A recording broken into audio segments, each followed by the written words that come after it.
Moi, je voulais juste vous faire une intervention pour Pôle emploi, pour vous mettre peut-être en visibilité ce qui est mis en place déjà depuis quelque temps et dont vous trouvez normalement la traduction là sur les territoires.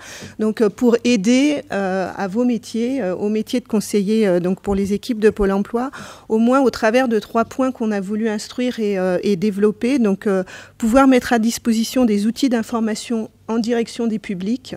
Ça, c'est des choses qui sont en train de se livrer progressivement. Vous en avez vu certains donc, qui vont de la possibilité d'évaluer son projet. Alors, on a mis en place des choses sur l'Emploi Store qui sont à disposition du public, mais qui vont beaucoup plus loin maintenant, puisqu'on va jusqu'à de la prise de rendez-vous, notamment possible auprès d'organismes de formation en direct des bénéficiaires, pour pouvoir explorer ce projet formation et avoir des informations. Donc ça, c'est aussi pour renforcer l'autonomie des personnes et pouvoir concourir à la mise en visibilité des places de formation. Également, un deuxième point qui est sur la recherche de la fluidité et la rapidité des entrées en formation, où là, j'illustrerai aussi 1 ou 2 outils qu'on a mis en place, mais surtout, on a mis en place beaucoup de choses concernant la dématérialisation. Donc ça, c'est quelque chose, on a parlé des dispositifs de POE, qu'elles soient individuelles ou collectives, on a entamé des process de dématérialisation qui vont nous permettre notamment de dématérialiser. Alors, via Kairos, on ne va pas être trop technique, mais les formulaires de POE, mais également, on a l'idée d'aller jusqu'à la rémunération, sujet qu'on nous parlait depuis quelque temps en disant ça, c'est un écueil, on a du mal à savoir. On veut vraiment dématérialiser de bout en bout le process. Donc ça, c'est des éléments qui sont importants à avoir en visibilité parce que ça nous arrive. On commence par de la POE, mais on a en tête, on a commencé par l'AIF, on enchaîne sur la POE collective et on a en tête comme ça d'autres dispositifs qu'on pourrait mobiliser et embarquer.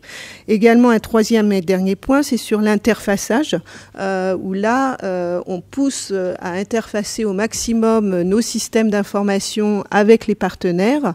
J'en illustrerai un exemple, pour pouvoir aussi, du coup, alors là, ça fait écho à des échanges là qui se sont tenus sur la possibilité, notamment là aussi pour des partenaires de publics qu'elles accompagnent, pouvoir aller donc prendre des rendez-vous directement auprès d'organismes de formation et avoir une visibilité sur les profils des bénéficiaires tels qu'on les a, nous, dans la base de nos systèmes d'information. Donc ça, c'est des données qui vont pouvoir aussi, du coup, enrichir. On parlait tout à l'heure aussi, on ne sait pas trop la rémunération qui est possible par rapport à un individu donné.